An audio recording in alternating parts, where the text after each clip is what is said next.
Hello aspirants, I hope you are all good by seeing TRB and planner. So நமக்கு தெரியுது இதில் நமக்கு UG TRP கண்டிப்பாக போடுவாங்க அப்படின்றது. பிகாஸ் அவங்க ஃபஸ்ட் யூஜி டிஆர்பிக்கு மார்ச்சில் நோட்டிஃபை பண்ணி ஜூலையில் எக்ஸாம் வைக்கிறதா டென்டேட்டிவாக அனௌன்ஸ் பண்ணியிருக்காங்க. ஸோ நம்ம ஃபஸ்ட்டு எப்படி படிக்கணும்னு நமக்கு தெரியாது. So we could just see the previous year question நம்ம அதை அனலைஸ் பண்ணி பார்க்கணும். ஸோ அப்படி பார்க்கும்போது அந்த பிஜிடிஆர்பி ரெண்டையும் சேர்த்து நம்ம ஓரளவு பார்க்கும்போது என்ன அப்படின்னா மோஸ்ட்லி போயம் அதில் கொஞ்சம் கொஸ்டின்ஸ் நிறையா வந்திருக்க மாதிரி இருக்குது. தென் ட்ராமா இதை பேஸ் பண்ணி ரெண்டுலேயுமே நிறையா வந்திருக்கு. அப்புறம் என்னென்னா போயமில் நம்ம எப்படி படிக்கணும் அப்படின்னா அதோட ஜேர்னர் என்ன ஜேர்னர், அப்புறம் டிஸ்கிரிப்ஷன் அதை நிறைய டிஸ்கிரைப் பண்ணி கொடுத்துருப்பாங்க. அது அப்புறம் கம்பேரிஷன் இருக்கும், தென் தீம்ஸ் இருக்கும். அதில் இதெல்லாம் தீம்ஸ் கேட்டிருக்காங்க. அப்புறம் கேரக்டர்ஸ் ஒவ்வொரு கேரக்டர்ஸ் வருதுன்னா அது என்ன செய்கிறது அப்படிங்கிற மாதிரி கேரக்டர்ஸோட இது கேட்டிருக்காங்க. தென் ரைம் ஸ்கீம் கேட்டிருக்காங்க, ஃபிகர் ஆஃப் ஸ்பீச் கேட்டிருக்காங்க.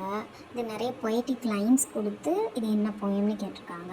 தென் ஸ்பீக்கரும் ஆத்தரும் இது ரெப்ரசன்ட் பண்ணுறாங்க. இதில் ஸ்பீக்கர் எதை ரெப்ரசன்ட் பண்ணுறாரு அந்த மாதிரி. தென் சிம்பிள்ஸ் கொடுத்துருப்பாங்களா அது மெயினாக. அப்புறம் ஆத்தர் நேம் கண்டிப்பாக தெரிஞ்சு வச்சுக்கோங்க.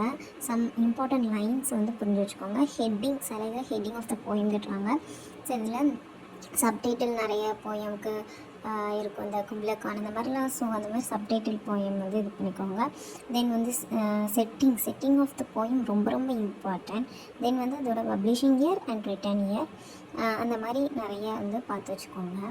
அதுக்கப்புறம் எஸ்ஏ அப்படின்னு பார்த்தோன்னா எஸ்ஏல ஜஸ்ட்டு அந்த சம்மரியை நம்ம தெரிஞ்சுக்கிட்டால் அதை கொஞ்சம் மேட்ச் பண்ணி கேட்குற மாதிரி. ஃபார் எக்ஸாம்பிள் இந்த ஃப்ரான்சிஸ் பேக்கானோட எஸ்ஏஸை கூட ஆஃப் ஸ்டடீஸ் ஆஃப் ட்ரூத் அந்த மாதிரி வரல. அதில் சம் புக்ஸ் ஆர் அது எது ஃபஸ்ட்டு டைஜஸ்ட் ஆகுமா இல்லை அந்த மாதிரி கொஞ்சம் பசிலாக கேட்குற மாதிரி கேட்டிருக்காங்க.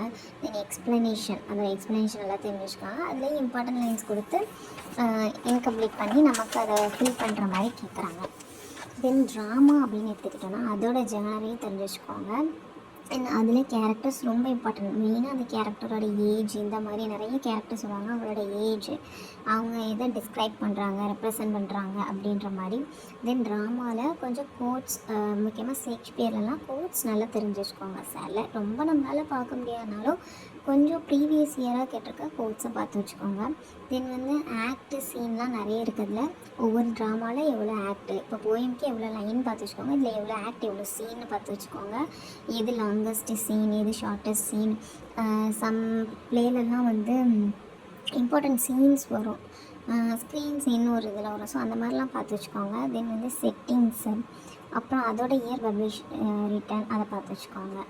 ஸோ அப்புறம் ஆத்தர் அப்படின்னு பார்க்கும்போது ஆத்தர்ஸை பற்றி சில கிரிட்டிக்ஸ் சொல்லியிருப்பாங்களே. ஸோ அதை பார்த்து வச்சுக்கோங்க. அப்புறம் உங்களோட டெத் அண்ட் பர்த் இயர் பார்த்து வச்சுக்கோங்க. இதை வச்சு நிறைய ஸ்டேட்மெண்ட் மேட்சஸ்லாம் கேட்டிருக்காங்க. ஸோ இப்படி நீங்கள் ப்ரீவியஸ் இயர் கொஸ்டினை அனலைஸ் பண்ணுங்கள். UGTRB English previous year question நமக்கு நெட்லேயே கல்வி எக்ஸ்பிரஸ் இதில் இருக்குது. ஸோ அதை நான் அந்த டிஸ்கிரிப்ஷனில் அந்த லிங்க் கொடுக்குறேன், வேணால் செக் பண்ணி பார்த்துக்கோங்க. So all the best.